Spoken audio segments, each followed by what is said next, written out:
En France 24 en español es momento de revisar las principales noticias que marcan la jornada de este 1 de enero. Yo soy Daniela Blandón Ramírez, los invito al Mundo Ahora. Estos son nuestros titulares.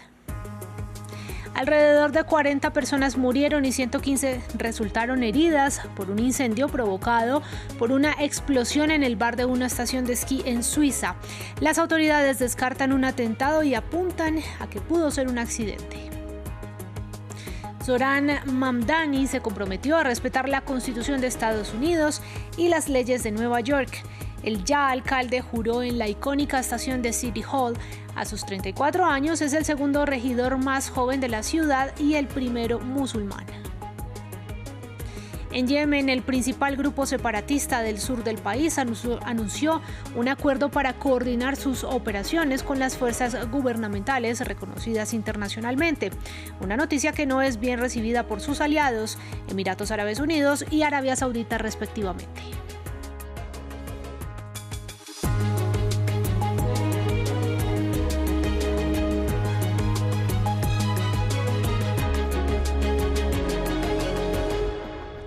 Damos inicio en Suiza, donde una creciente lista de personas, calculada por ahora en alrededor de 40, perdieron la vida y 115 resultaron heridas durante un incendio que se produjo dentro del bar de una estación de esquí en la localidad de Crans-Montana.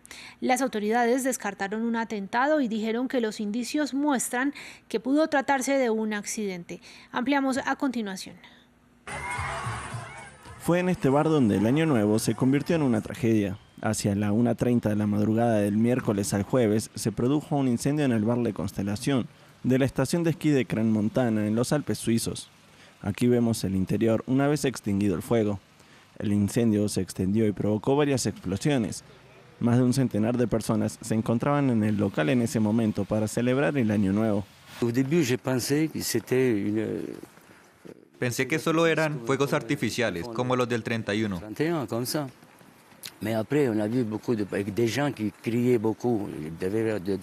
Pero luego vimos a mucha gente gritando mucho, cundió el pánico. A primera hora de la mañana, las ambulancias seguían presentes en las inmediaciones. El balance es grave, pero aún no se conoce la totalidad de víctimas unas horas después de los hechos. Nuestros pensamientos están con las familias que están angustiadas. Algunas aún no saben si sus hijos han fallecido, otras se encuentran en el hospital en condiciones difíciles y haremos todo lo posible para garantizar que todo se desarrolle de la forma más rápida y eficaz posible. Pero hoy nuestros pensamientos y nuestras oraciones están verdaderamente con todos aquellos que han sufrido esta tragedia. Muchas de las víctimas aún no han sido identificadas y el origen del incendio sigue sin determinarse. Hay muchas circunstancias que aclarar en vista de estas investigaciones. Quiero precisar que en este momento nos inclinamos por un incendio y que en ningún caso se trata de un atentado.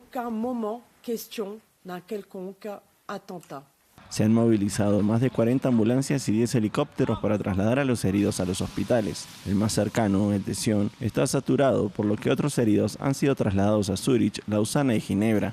La zona alrededor del bar está completamente cerrada al público y se ha decretado la prohibición de sobrevolar la estación de Crans-Montana.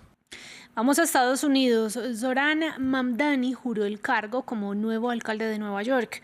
Con 34 años, el dirigente, que se define como socialista, pasó de ser un outsider político a llegar al ayuntamiento tras derrotar a varias figuras consolidadas con una campaña centrada en el costo de la vida. Veamos.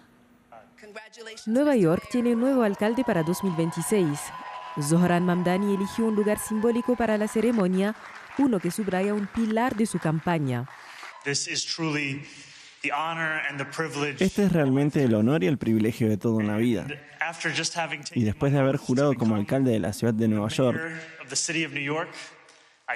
hacerlo aquí en la antigua estación de metro del ayuntamiento es un testimonio de la importancia del transporte público para la vitalidad, la salud y el legado de nuestra ciudad.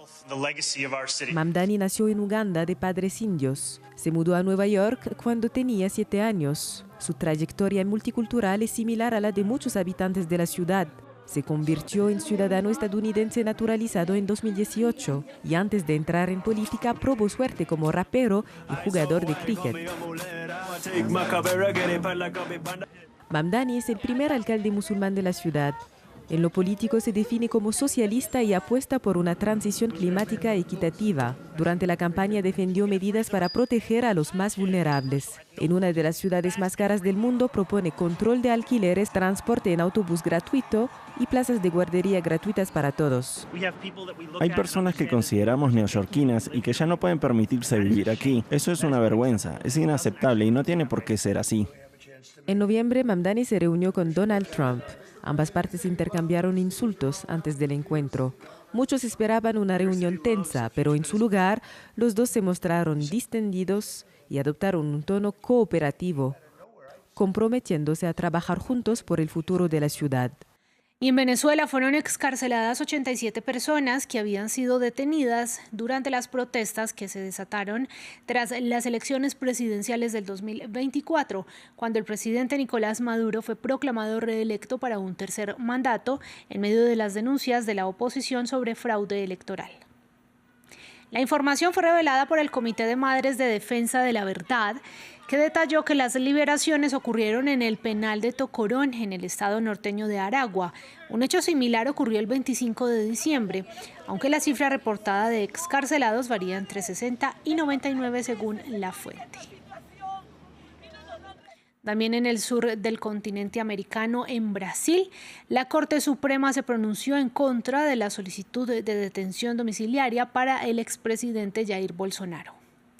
Su defensa lo había pedido argumentando motivos humanitarios. Ante la decisión del magistrado Alexandre de Moraes, Bolsonaro tendrá que regresar a su celda este mismo jueves cuando reciba el alta médica en el hospital en el que está ingresado desde el 24 de diciembre. En los últimos días, vale recordar, fue sometido a 4 operaciones. Pasamos a Europa. Francia lleva años tratando de encontrar una forma de restringir el acceso de los adolescentes a las redes sociales, en gran parte debido a sus efectos negativos sobre su salud mental. En su mensaje de fin de año, el presidente Emmanuel Macron se comprometió a impulsar el trámite legislativo de la ley que se favorecería con las nuevas directivas de la Comisión Europea. Se espera que el debate comience a principios de este año, pero ¿cómo lo perciben los ciudadanos? Acá les contamos. Prescindir de todas las redes sociales. Para este joven, eso es ir demasiado lejos. Hay que poder tener algo, es parte de nuestras vidas. Los adolescentes la utilizan para hablar con sus amigos y familiares y todo eso. Pueden ver videos, entretenerse. Y su madre está bastante de acuerdo.